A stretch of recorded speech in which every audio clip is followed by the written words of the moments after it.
Did you watch the movie Ladies First? I did watch that. I love that we're opening a dialogue about this, for sure. And I think for what it aimed to accomplish, it was really well done. But I feel like there's a whole layer that was absolutely missing. So here's my overall take. And just for listeners, we're going to be giving lots and lots of spoilers about this. So go watch the movie and then come back and engage in this dialogue. The movie was, in my opinion, an expose of what it would look like in a world where women were the patriarchs and men were oppressed by female patriarchs. But it wasn't reflective in any way of what a real world matriarchy would be. So for what it was, which was putting women in the position of patriarchy, it was pretty well done. That's interesting that you say that your take is that it was putting women in the position of patriarchy, because what I saw was it was trying to put men in the position of subservience, of what women deal with. And that the clearest way to do that was to flip the roles. I never really quite believed it. I didn't believe the women. When the women were being crass and just misogynistic, or I don't know what you'd call it in that world, feminogynistic or something. I didn't believe it. Like the women couldn't pull it off. And I don't just mean the actors. I mean women couldn't pull off being that big of dicks. Because They just women couldn't. in power do not behave like that in large part. They don't. So it was unbelievable. I also found Yeah. a little unbelievable this idea that when the men became the homemakers and they were welcoming the adult children home, etc., they would be overly emotional, overly almost to a caricature of what they think women Yeah. are, of mothers who are just fawning over their sons. The dads were fawning over their sons in a way that wasn't realistic for moms. It was such a caricature that I felt that was almost insulting. Like they were making a joke out of how moms love their adult children. I think the entire thing was caricatures. Yes. I think every single person was like, take the stereotype and then run with it all the way to the end zone and see how ridiculous we can make the stereotypes seem. So yeah, I think all in all, I didn't walk away from it feeling better about the roles of men and women in our current But let's look culture. at the aim of the movie. I believe it was put together by Sacha Baron Cohen, who is a male and probably a privileged male with some money and a very, very smart wife. If his goal was to start the dialogue among men, I think it was a great way to open that chapter, because the movie was made from the male gaze, 100% from the male gaze. Yeah. Because it was made from the male gaze, I don't think there's anything that women are going to take from it, except maybe a little bit of guilty Yeah. pleasure of seeing men in that subservient position, which, lasted for me 5 minutes and that was it. I didn't really need to see that. But I think it was for men and built for men and aimed at men. And therefore, I think maybe that's as deep as we can go right now to open that conversation of just acknowledging that the lives and privileges of women and men in this society are not the same, are not equal. I mean, if we're still in the period of this dialogue that men don't believe that women are not as privileged, then this movie goes a long way toward over exaggerating, but showing that those differences do exist. And putting the men in that position That's opens up this idea that, like, right now men might not think women getting waxed, women getting, push-up bras and all the skin treatments and everything, that doesn't really affect them. So being able to see a man getting all of those things done, a ball bra. I love the ball bra, right? That's a way a man can I see, okay, love the ball bra. I have testicles. It would hurt me to get a ball bra. It would be uncomfortable for me, right? And it's a way for them to see, Yeah, and then to be like, but it's not uncomfortable for women. Oh no, yes it yes, is. it is. Why do you think women shed their Yeah. bra first thing when they get home? Right, but that's the thing. I don't think men really, I'm saying that, some don't really see what women are going through, but to put a man in that position, they're then able to see, oh, if that was me, I'd be feeling this way. So I think for that end, it was well done. Yes, I think you're absolutely spot on when you say it that the whole entire thing was for the male gaze and through the and looked through the eyes of men. Um, because even the stereotypes that they had of men felt a little bit extreme. Wait, you're Like saying the stereotypes of women in men's position? when the women were the men, the way they were acting felt a little bit over the top for me for 2026. Like in 1980, 1,000%, those are the men that I encountered in the workplace. In 2026, I get they had to do that in order to make their point, but it felt a little bit it felt a little over the top. But maybe I'm wrong. I mean, I'm trying to think through who would be watching this movie and taking anything away from it. Because they did this weird twist at the end to turn it into a rom-com, which was the dumbest decision ever. Because they did that, probably wanting the female audience, I think men are going to shy away from this movie. Anything that says ladies first, probably the men who need to see the movie are not going to be the ones who go and rush to the theater to see this movie. So the men who we think are enlightened enough to go see the movie probably don't need it and probably will agree before the movie starts that there's an issue. Which means that they probably made the movie for women, hoping that we would feel vindication or something, that seeing the ridiculousness would make us feel like, yes, that's exactly right. That's exactly what we go through. Blah blah blah. And mostly I just rolled my eyes at most of it. And I was like, "Ugh, are we doing another like Freaky Friday movie where we're just flip-flopping everything and seeing what happens?" Yes, And that's exactly what it was. It was a I Freaky Friday for genders. That's exactly what it was. Sacha Baron Cohen is a comedian, so obviously he's gonna make a movie with comedy. I just I almost have this sense that when he was sitting in a room with a bunch of other men trying to make the movie, it was very much like the conference room where all the men were sitting around trying to figure out how to market beer to women. And that's what I felt like about this movie too. I felt like it was created by a bunch of men who were sitting around trying to make a movie for women without any female input. I felt like it was almost still insulting to women. Like I walked away feeling kind of insulted to be honest. So my feeling was that there really weren't any women in the movie. The movie did not portray women at all. Really. So in the beginning, when we had this woman who was there 20 years and she was very skilled at what she did, and she went into the elevator and cried, that's unrealistic. That's completely unrealistic. And I didn't like that, right? That she cried a couple of times at the very beginning. Um, but I have cried in the office. I have cried in the office. I will tell you this, but I wasn't 20 years into my career when that happened. sure, I was a sure. newbie. I was green. But there were no portrayals of women. But yes. Yes, and the men were portrayed as doormats. Right. They all just got so soft. I think that's right. Okay, that's the thing. That's where it fell flat for me. Is when the men were portraying women, they were all of the stereotypes of women. They were soft and emotional and thinking more with their hearts than their minds, and they were a little bit kind of not serious. They weren't portraying any of the women as serious contenders in a workplace. You're absolutely Like all right. of the men got really soft. Right. And I just don't see women that way. I think that was a big part of why I felt insulted, because I think that they did an injustice to men, but a much bigger injustice to women if they were trying to make women feel vindication. I hadn't thought of it in those terms, but you're absolutely right. I was thinking that caregiving parent fawning over their adult children was over the top, but so many of those things were over the top.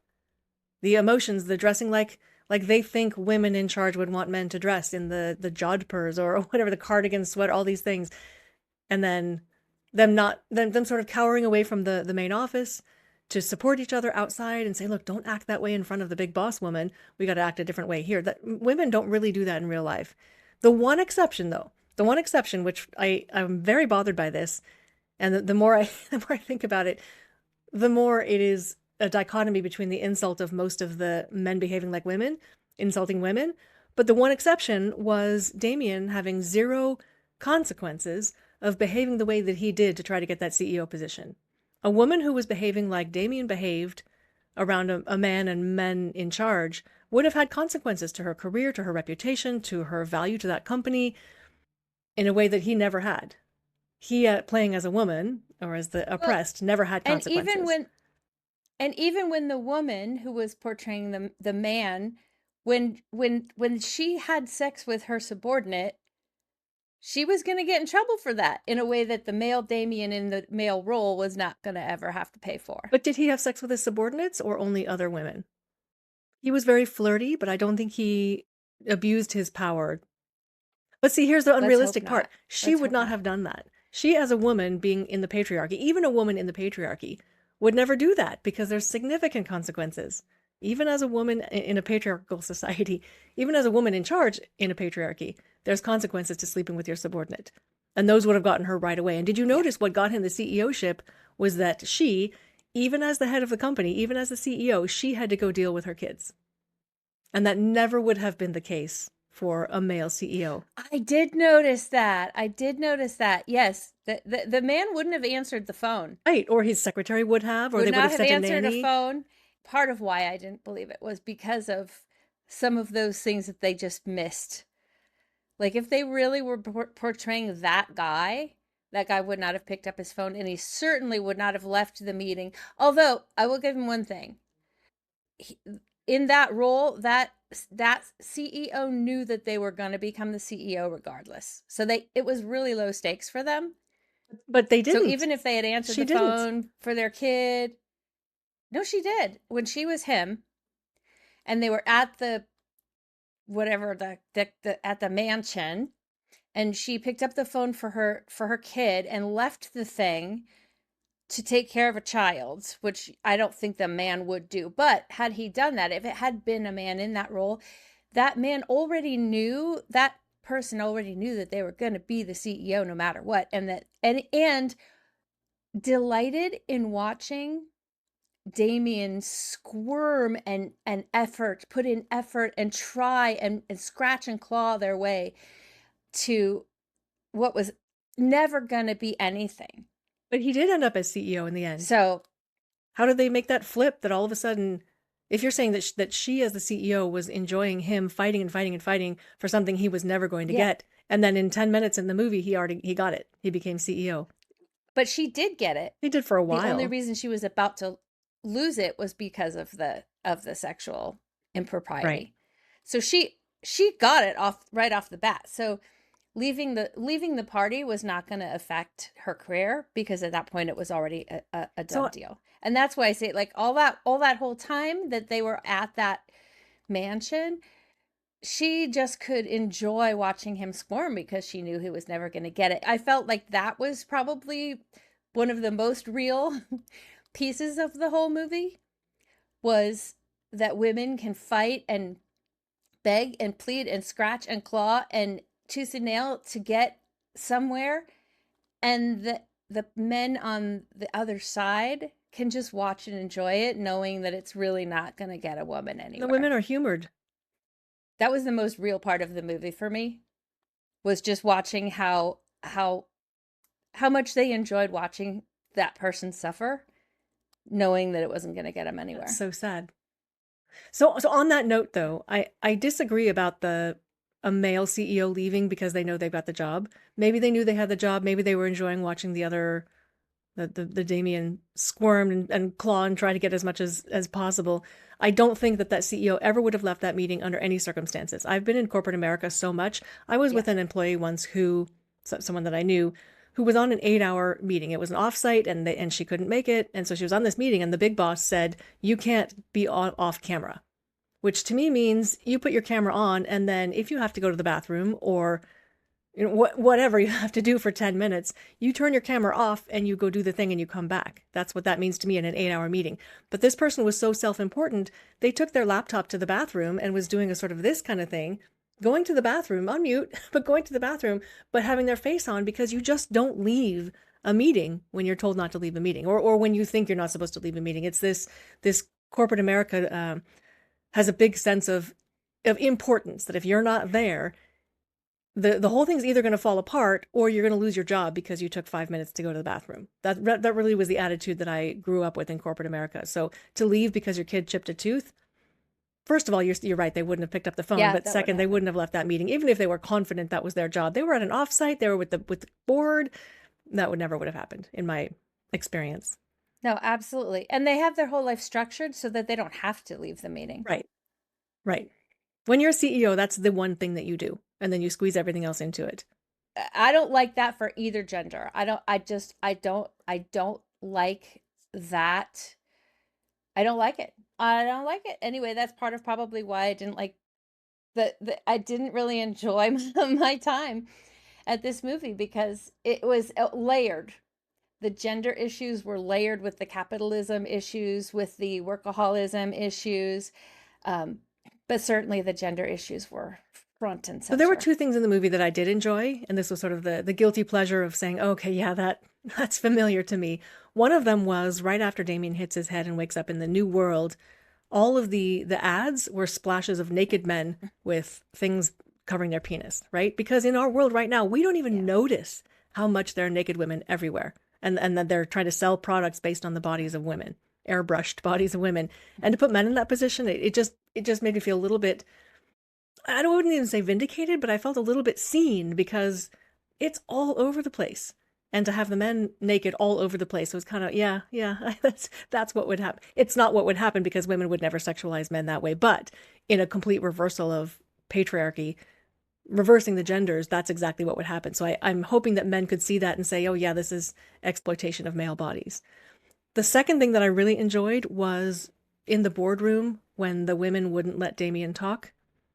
They would just step on all over him. There was a cartoon I saw quite some time ago, a boardroom full of men with one woman in it, and the head of the boardroom was saying, Diane, that's a really good idea. Would one of the men like to repeat it? Because that's the only way that it would be Yeah. heard, is if a man took her They did idea. that joke. They did that joke in the movie. It's real. She said it and then he said it. Right, Yeah, right. that oh my God, I have lived that.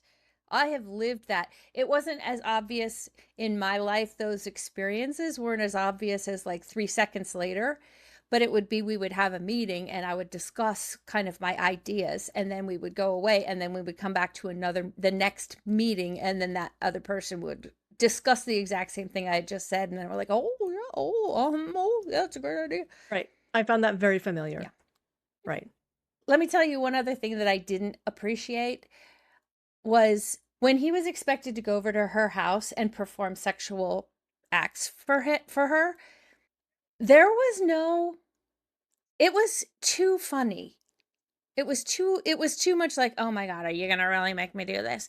In real life, that is a terrifying experience, Right. to be alone with a man in a vulnerable place where they're asking you to do something like this, and your choices are do the thing or risk losing everything. There's no fun in that. There's not a single moment of that that's fun. And so that I felt really disturbed by, because it still was a male gaze. Like it was like, oh well, if I was in that position, I would just think it's really humiliating. No, it's it's more than humiliating, it's traumatic. And because it was a comedy, they couldn't go there. I get that, but and the point taken that some women have been forced to endure these things in order to rise to the top. Felicia was physically smaller than Damien, so she was not a physical threat to him. And when you say lose everything, we're not talking about necessarily about only losing your reputation or losing your job. It's losing your physical safety and your security.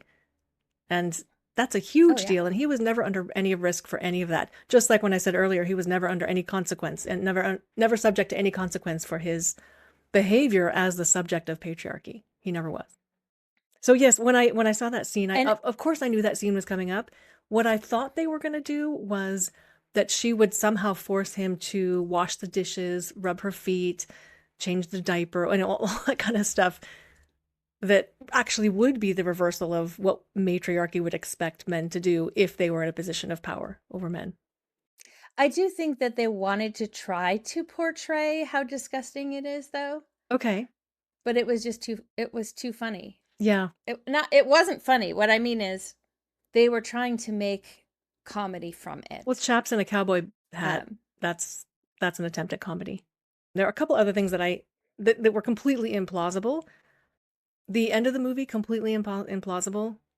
What is this? She picked up the pen and Stupid. she decided she would like him after all of this? What was she going through between him hitting his head and hitting his head again? I guess she had no, and there was no time, there was no explanation of what she went through as a redemption arc for her that all of a sudden she would find him attractive after all of this. There's no way that she all of a sudden would find him attractive. I don't know that they necessarily implied that they were going to get together. There was no getting together. It was just that she warmed to him enough to accept the position. That's what I saw in it.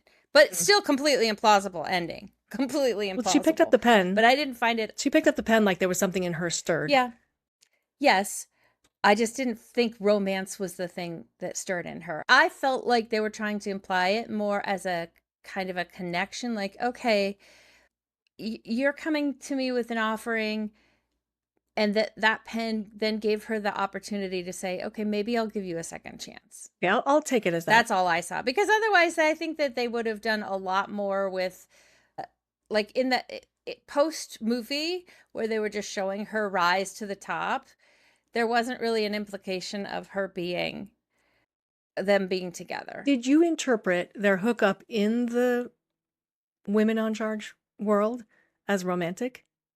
Or what was the flavor of that? It seemed No, really implausible and so completely out of character. no. But why would she do? What was their take on why she would do that? It wasn't a power trip.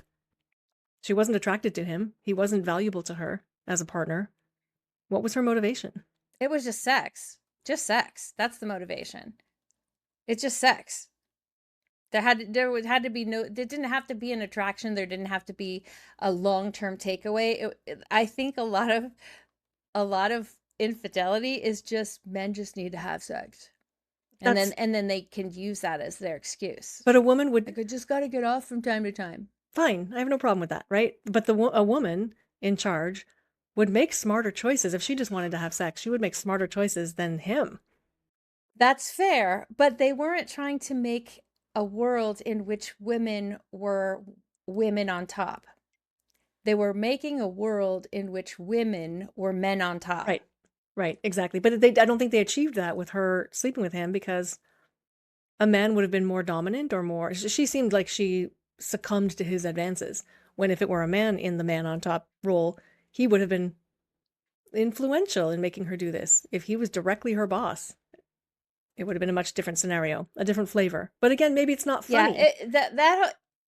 it's weird because even though he was put in a position where he was the woman and had all of this horrible stuff coming at him, he still came to that position, to that role as the confident, cocky asshole that he was.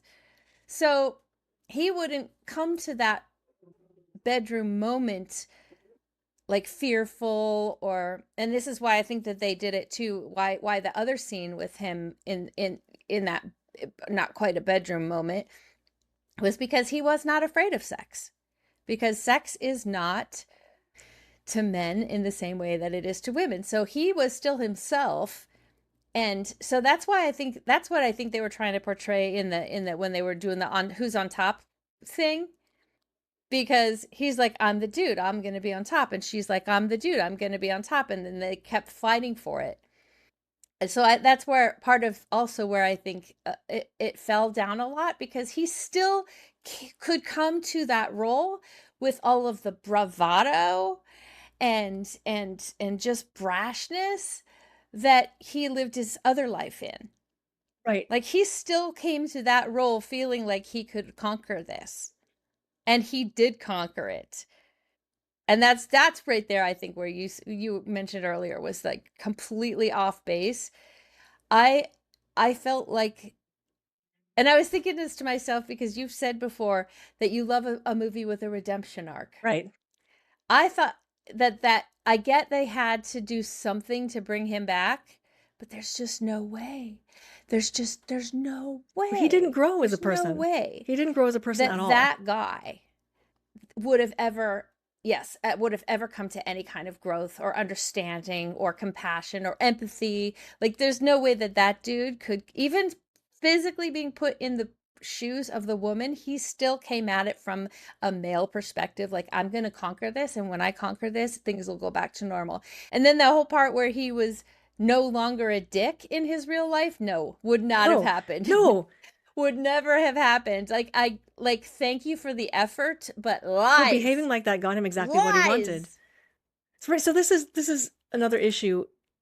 He's the only character who didn't transform in the new world. He didn't have a lifetime of oppression in the new world. So he behaved just like he did in the old world, right? And that's fine.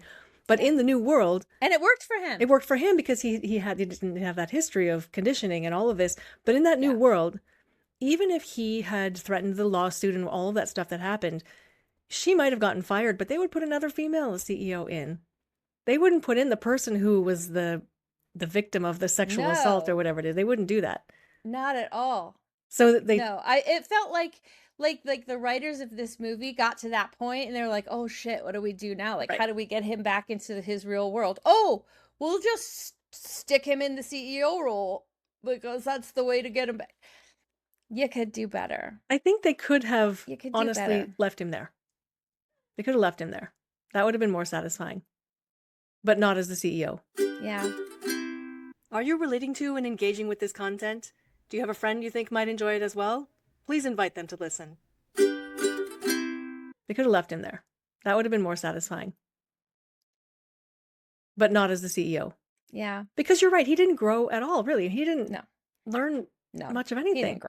No. Yeah. I mean, like, Interesting. so that's so weird to me because I wonder if somebody like Sasha, who made the movie with, I would hope, the intent of showing growth, but then wrote into and portrayed a character that really had no growth. Just missed it. They missed it. They missed it. I don't know if you realize this, but there was a movie that is, I think, 3 years older than this that's in French. That's the same movie. He basically just took that movie, and they even said that in the credits. He like based off of the movie that was made in France 3 years ago. So I think they were also then constrained by that they're trying to remake something that's already been made, and I didn't see that original one, so I don't know how far off they got from the original script, but They were both in the European world, which I think is slightly different than in the US. One thing, in what way? it's just had a European flavor. I think the way corporations work and the way misogyny works is just different. Not significantly different, but it definitely had a European flavor to me. What didn't Okay. make sense to me was the guy with the birds. Was he just the messenger? He just seemed to pop in there, and the birds being on Damien, like that was his growth, but he didn't really have any growth. The bird sitting on his shoulder wasn't growth. That was just the representation of him having been exposed to something, but not changing as a human being because of it. Yeah, that guy was just stuck in there because they needed to have someone to explain to him what was going on so that we could move forward, because otherwise it would have taken a really long time for him to figure out that yes, this is actually happening to you. You are in this different alternate universe. He wasn't getting it right away. So I think they just needed to stick someone in there to go like, yeah, this is really happening to you. Now you need to figure out your way out of it. Well, as one would not understand what's going on if you wake up in a completely different reality, right? I guess you have to deal with that somehow. There have been other movies that have done that, and enjoying watching them figure it out is part of the process, is part of the fun of the movie. And this one, they just didn't do that. They just like skipped right over it, which maybe they like, we've all seen that movie 1,000 times, so maybe they didn't need to. I don't know. This whole movie felt a little bit rushed, a little bit like we're just gonna throw some jokes in and see what happens. And yeah, I still don't know who they were making this movie for. It's interesting you say that because over the weekend, they've been pushing this movie on Netflix quite heavily. Not for you because you're not this genre at all. You're not rom-com or any of those things. No. But I was driving around this weekend and two women, both of them at the same time, told me I need to watch this movie. And I think both of them were taking it at the surface level of we can watch men squirm the way that we have to squirm right now. And I think that's what they were after. But it's so interesting to me that it came at me as kind of an important movie. And I'm not sure that it achieved what it needed to achieve to be an important movie. If we just came to the movie wanting to enjoy the surface level of what that would look like if things were flipped, oh, that's so funny, then yeah, maybe it would be enjoyable. But I think I'm so exhausted of living in a misogynistic world that it's just not funny and to me. Like I just can't. Okay, I laughed a couple times, but for the most part I just can't laugh at that. It's too real, I think one thing that you know? bothered both of us, you said earlier, was the over exaggeration. Even at the beginning of the movie, before he hit his head, when he was on that really nice hotel with the infinity pool and the beautiful girl, they made this story about him having told her that he was a virgin. Like, there's no woman stupid enough to think that that playa was a virgin. There's no way anyone would ever fall for that. Yeah. So they exaggerated that part as well. So I think that it was just over the top the entire time. And then when in Yeah. Damien's parents' house, the sister and the mother were scratching their balls, that women don't ever, like, physiologically don't need to do that. We don't adjust our penis because that's not, so it was such a characterization or a caricature, as we talked about before. And so much of it was that. And you're right that what they're characterizing is not funny to us. So why would they make it funny just because a man is doing that, is suffering that? It's too bad. Now that you talk about being in his family's home, did you also notice how the little boys were completely expected to behave like little monsters and the little girls were completely expected to sit on the stairs and behave? Yes. I don't know if it was expectation or if it was expectation for the movie to portray them that way, but I think in the film it was that those two little boys in the new world had grown up thinking that their role was to look pretty. And that's a statement, That's but what I'm saying, yeah, I expectation. feel like the makers of the movie completely missed on that one. It's like they're staring her right in the face and they miss it. That yes, it's incorrect to train any little kid that pretty and hair bows and things like that are your role. Let the kid figure out what their role is. If Yeah. there's a little girl today who wants to be aggro, let her be aggro. Let her run around and tumble. If there's a little boy who wants to do hair, let them do hair. But you can't push them. We should not be pushing them in those expectations of, if you're raised as the oppressed, you need to do your hair. And if you're raised as the oppressor, you need to roll around and be aggressive. That's just so stereotypical. And it reflects what's actually going on, but I don't think they even read that deep into it when they created that scene. They didn't read that deep into it. The other piece that could have really made an impact, but I think didn't, was the internalized misogyny. So all of the things that Damien went through to pretend like he was a woman in this real world, all of those things, the beauty and the shopping and the waxing and the working out and all of those things are things that we as women have agreed to in order to conform to the misogynistic world, the patriarchal world. So that piece of it was also a little bit uncomfortable for me because I still do a lot of those things. And all of those things are so that I can fit into a man's world. And I don't like it. But I don't want to live against the man's world enough to not do those things I in think my you and real I have been life. so conditioned for so many years that it's uncomfortable for us, not because of other people viewing us not doing that, but it's uncomfortable for us. Yeah. Yeah, oh, absolutely. Yeah, like I truth bomb here. I don't want to get on and do a podcast with no makeup Yeah, me too. because I just feel like the complications of that are not worth it to me.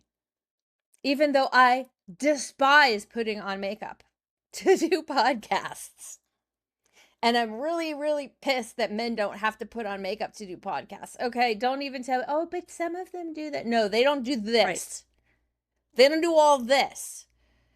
So, no. I felt uncomfortable at just how much I still do to fit into the patriarchal world. How about when they were in the restaurant and all of the men in the in the reversed patriarchy were ordering Yeah. salads and the women were doing a burger and a steak? I love that, but I think it's such a Yeah. caricature. That was a good Hmm. scene. I like that scene though because so I haven't actually been at a coworker lunch in a really long time because I don't have coworkers right now. But when I did, I used to order what I wanted. And the women would all Right. order salads.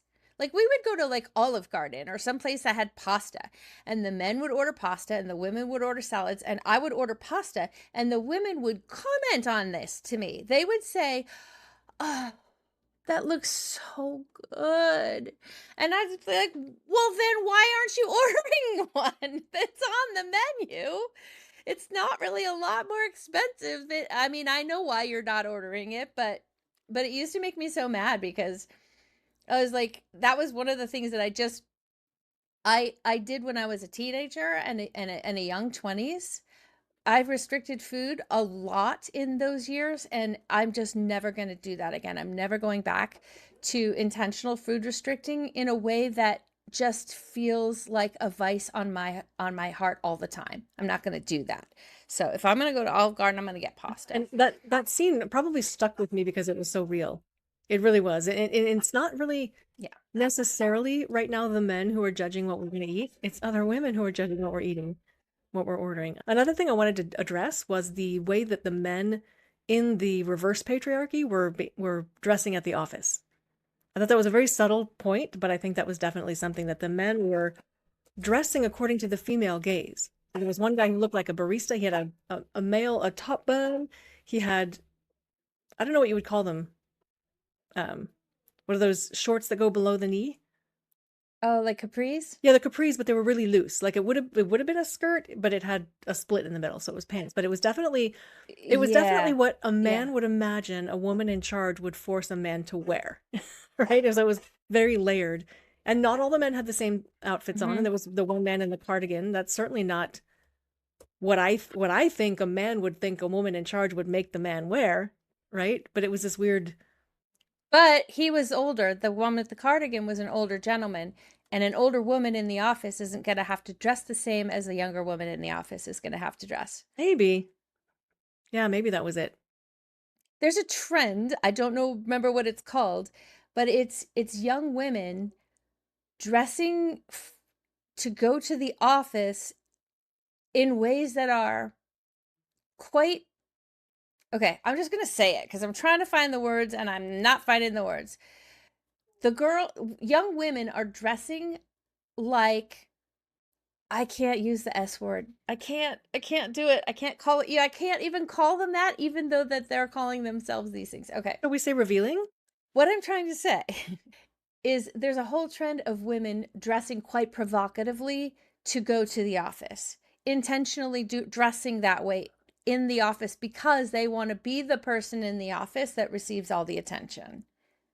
I don't like the trend. Hey, I'm torn about this because most of my career, there was a uniform. I broke that uniform when I was 7 months pregnant with my second child because I was just tired. But otherwise, it was always heels and a skirt and a suit and something nice, a blazer. I always had to dress like that when I went to the office, client sites, everything. When we had COVID, remember COVID in the early 2020s, that changed so much of this because we would go to the office with our nice top on and then sweats and tennis shoes, right? Nobody saw below our waist for years, couple years. And so when we went Yeah. back to the offices, people still had those old clothes, but there's been this huge shift of what's expected of people to wear, what's appropriate to wear in the office. And I feel like one of the advantages of COVID is that now we can wear whatever we want to the office. We can wear whatever we want. If we want to wear, maybe not sweats, right? There's a certain amount of, you're in public, so you want to be looking nice if you want to be taken seriously in your career. So, but we could wear tennis shoes. I would never in my life wear heels again, ever. I don't have to, ever. But No. the No, other I side don't of own that heels. coin is that women can dress any way they want, and if they want to dress revealingly, they're much more permitted to do so. And I'm not sure that's There are some companies that do have some strict dress Yes. codes, though. Because a lot of the times when I'm hearing about these women who will come on to TikTok or YouTube or Insta or whatever they are, kind of complaining about the fact that they got this whole new wardrobe and they look banging and banging. How old am I?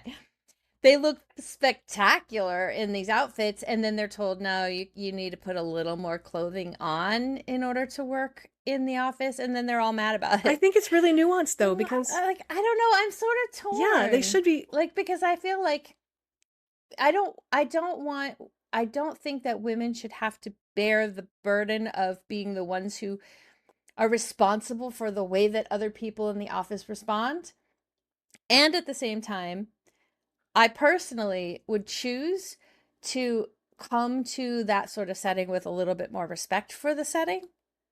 It seems to me an issue much less for HR than it is for a trusted mentor who can say, not to say you're breaking the rules, you're distracting our men, you're being too sexy, you're taking attention. That's really not the message that I would prefer to give to these women. The message would be, I'm your mentor, and here's how you're setting yourself up for success or failure. Here's the pathway that you're choosing, and here's the likely result of that. You get to choose. Yes, you can choose anything, right? But here's what you can expect if you choose this way versus this way. Okay, so let's push that a little further though. What if 80% of the women decided that they were going to dress however the heck they want to dress and ended up dressing like having almost nothing on in the office? The expectation would have to change. For sure. So, on some levels, just the very fact that they're choosing to be to be different is kind of challenging those norms and expectations. And I don't like, the old part of me wants the decorum and the respect, but feminist part of me wants to push back against all of that and say, it why should it even matter what you wear in any setting if you're getting the job Exactly. done? Exactly. I feel exactly the same way. I think there is a client facing thing, because whether the client's a female or male, that's not the important part, but there is sort of a professionalism that you want your employees to represent for you. But outside of that context, we should be able to wear whatever we want. And it's this whole thing, we've talked about this so many times, that women's dress should have no effect on men's behavior. Men's dress has no effect on women's Yeah, behavior, and it should be the other way around. 1000%. Women should be able to walk around downtown at 10 o'clock at night with no shirt on and not be harassed. It's not going to happen today, but that's the goal. That's the dream, right? Yeah, yeah. So let's talk about the client facing. Even the client facing people having to dress a particular way is because the way you dress sends a message about how serious you are about the work. And the message is a social norm we've agreed So upon. in case that didn't come We've across, agreed as a society that the way that we dress is an indicator of how good a job we can do, about how serious we are, about how much we want your business. All of those things depend upon us dressing a particular so in, way. in case my reaction didn't come across, that's what I think of that. You're right, and we're in a competitive world. We're in a capitalistic world where the one who has a better reputation or the better presentation is going to be the one who comes forward. And whether that's more professionalism or sexier or whatever it is, we're still competing for clients and sales. Yeah, and what we've agreed as a society is that we would rather teach, as mentors, we would rather teach our younger generations that the best way that they can succeed is to conform to the norm. Yeah, And they're not wrong. There is a consequence. If you choose not to conform to the norm, there will be consequences because the world hasn't caught up yet. exactly. But the world is not going to ever catch up until we get enough people breaking the norm. Some of those early pioneers have to do it, have to take the hit in order to make the You're change. right. Because the world has not caught up is not a reason to not change. Just let's put all of you under this umbrella of the safety of the wrong system. Right? That's not the answer. You break through the system that doesn't work. Yeah, that's a tough one. Yeah. That's a really tough one. In practice, I would choose for myself to dress according to the norm because that's my comfort zone. But there's a lot of me that respects the people that are willing to push against that. I completely agree. When I was in ministry, I really, really, really wanted to color my hair like pink or blue. And I was kind of told, yeah, you can't do that. Because this was also back in the, late 1990s, early 2000s. And so one time I made a challenge to the youth group that if they did X, Y, and Z fundraising, that I would come to church with my hair pink. And they did. And so I did, but it was temporary color because I wasn't allowed, but it felt so good to come into that setting with bright pink hair because why not? And nowadays people can. You see pastors with all kinds of colors of hair. It's a But brilliant way to be a pioneer without setting your career on fire. my daughter works at an Applebee's and she can't color her hair unless it's like a shade of blonde or a different shade of brown. It's got to be a natural color. Because she used to have really blue hair. She had blue hair, and now she can't because it's against the dress code So my daughter works at Lush, and I don't, because they don't want to offend their customers. yeah, but I think that's very specific. My daughter works at Lush, and I don't think you can go in there if you have I don't think you can even shop there if you have a natural color hair. No. So it's circumstantial. I don't Yeah. think anybody who's going to Applebee's would So care about the waitress's or the server's hair color. so here's the thing. So hair color has become a beacon for which side of the political spectrum you stand on. And so for a company like Applebee's, who is catering to boomers, conservative boomers, they're not going to want to have their wait staff reflecting anything that could look like liberal So politics. that's not At Lush, it's the professionalism. opposite. Yeah, Like it's the you opposite. They want to reflect that. But that's not exactly. professionalism, that's So political. that's yeah, so my point though is my point is a side it's a side quest is that businesses like to claim that they are apolitical and they're not.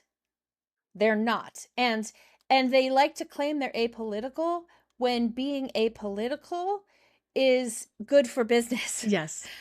And it's, like they think that by pretending that they're neutral, that they're not going to offend anybody, when the reality is that everybody is political. I'm just kind of sick of corporations and businesses pretending that they don't so that they don't offend Let me ask people. you this. Can your daughter or her coworkers wear a red MAGA hat to work? Probably not because I don't think they're allowed Okay. hats. Can they wear a big American flag button? Probably, yeah. Okay, so that is biased one Yeah, way. probably That's a so, yeah. one-way bias. That's not trying to stay Oh, apolitical. yeah, absolutely. And I don't think that no, and I don't think that Applebee's is really being very vocal about where they stand. And I don't mean to call them out. I don't want to get my daughter in trouble. But but uh, but there are other companies who are pretending that they are neutral and I guess this is just my point is that they're companies aren't neutral. It's so funny that we've come around to this conversation because I've always thought of Lush as neutral. It really is not.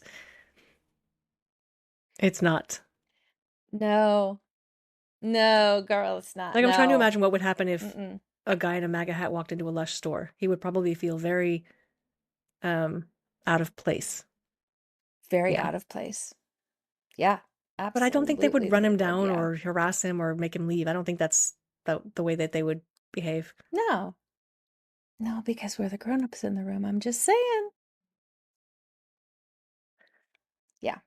So I don't know how we got this far off topic, but I just as far as this movie goes, there's a reason that I don't watch rom-coms, and it's because they're about as surface and shallow as this I'm movie actually was. angry that they tried to play this off as a rom-com because there was no romance in the movie at all. So it's not a rom-com, even though they're No. dressing up like one. It's not a rom-com. I would recommend this movie to a woman who just wants to be angry for a few minutes or feel vindicated for a few minutes, but it's not going to go deeper than anything surface. No, and you could get that vindication in like that in like the 2-minute scene where he's having to go through all the bullshit that women go through. That's That's about it. the extent of the Right, that's all vindication, we need the feeling of to see. vindication. Right. Yeah. Yeah, Yeah, but that's all I it needed to is. see. And I'm glad I saw it because if people are talking about it, it's important. And I don't know, maybe if I was 25 and 20 or 30 and was still just figuring out that this is the way the world works, maybe it would feel more like vindication. But at 57, I'm like so over I it. totally hear you, and I think the bottom line is it's not a movie about matriarchy. It's not, and I don't. Oh God, no. Nobody should even approach No. it thinking that that's the case. So a long time ago, I mean, I don't mean to just drag this on, but there was a time, some time ago, that I remember thinking to myself, it's probably about 20 years ago. I remember thinking, man, I just wish that they would make a movie, like one of those action movies, but just flip all of the people in them and the genders, just flip the genders and not change the dialogue and not change anything at all, about the movie, except for putting female actors in the roles of men characters, and the other way, and just see what that feels like. What I wanted that to, but like real, not a caricature of like this movie was. But I would just love to see a movie like that where it's just like straight up the same movie you'd make, but flip the genders and see how I think that there are feels. several movies I would like to see in that way. So, like James Bond, I would love to see a James Bond with the women in the James Bond position, but with the exact same dialogue. Not making a new movie where you think, See, now that to me would be very much like gross. That would just be gross because everything about James Bond, I'm sorry, if you are a James Bond fan, I'm not even sorry. I'm not sorry. I cannot fucking stand James Bond. okay, I let me throw said it. something else on the table then. I said what I said. I'm going to stand What behind about it. I can't stand the misogynistic. They literally named one of the characters Pussy Galore. What? You're so right. I'm serious. You're so right. Okay, let's take James Bond off the table. But because they've been talking No about doing a James James Bond. Bond with a female lead, but it wouldn't be the same movie. They would change the It's flavor not the same completely. They wouldn't movie. be a Dix galore or The whatever. misogyny is the story. The ballsiness of the character is the story. The misogynistic balls on the I don't dude think I've seen is enough that. James Bond Okay, movies. Let me try anyway. again. How about a female lead in Doctor Who? They did do that. Was it the same dialogue? I bet They they did. rewrote it for a female lead. So, do you know the story of Doctor Not Who? at all. Except I know you like it.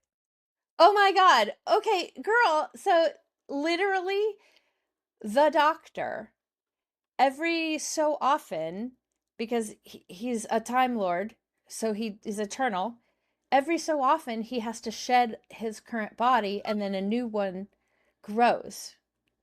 And the new one that grew a few seasons ago was a woman. It was the doctor, but the body it spawned into was a Did it woman. have the same dialogue though? So, yeah, they tried it. I think, well, okay, I'm going to admit I didn't watch that season because I fell in love with a couple of the earlier Doctor Who's, and I couldn't get past when their bodies died off and the actors went away. I couldn't get past it. Anyway, but no, I think that probably the dialogue was the same. I think that was the effort that they put in, was to try to do exactly what we're talking about. So, okay, so you're 0 for 3 Okay, so to let try me to throw make your something point. in the world there because I think I've got something. Okay, let's take the top 10 movies from the 1980s. So my whole genre, The Breakfast Club, 16 Candles, Ferris Bueller's Day Off, all of those top 80s movies, remake them word for word, but females are in male positions and males are in females positions. And let's just see what that feels like. That's what I would love to see. I think it would feel like what this movie felt like. But this was a Truthfully, I really caricature. do, because in the 80s, everything was Yes, it horrible. could be horrible, but it wouldn't be a caricature of it. It would just be horrible because that's what was going on. And I think that's a much different message than let's make fun Yeah. of stereotypes, because that's all this was. That wouldn't be making fun of stereotypes. That would be pointing out what is the Bechdel test about movies, women talking to each other and not about men. I think all those would fail the Bechdel test in reverse.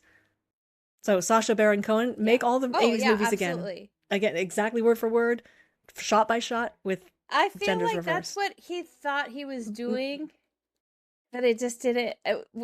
I think that's what he thought he was doing, but he didn't succeed. The miss was he didn't succeed in making the point. Miss was going over the top to try to prove that point. I think going word for word on a very earnestly written film would really make that point in a much more meaningful way.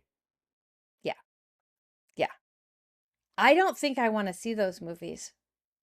Because those movies, okay, take Breakfast Club off the table. Iconic movie. That is our sacred. We're not touching that. Let's take Rocky or Rambo.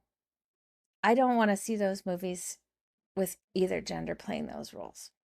You just don't want to see those movies. Because it's just no, because there's just, it's cockiness is what it is. The cockiness is no matter what human being is portraying. Okay, I disagree. I think I don't mind confidence, but I don't like But I think this is exactly my point, is that cockiness is widely accepted if it's a male body, but that cockiness would be very distasteful if it was a female body.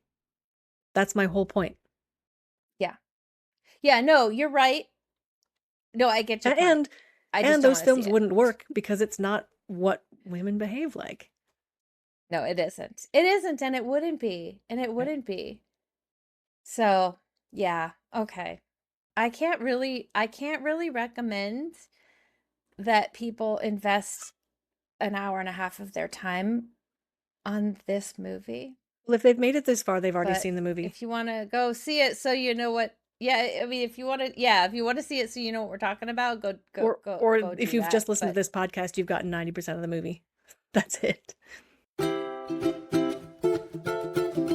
Hey, Asma, do you like your mom's content? I do. Do you like it, Kiwi?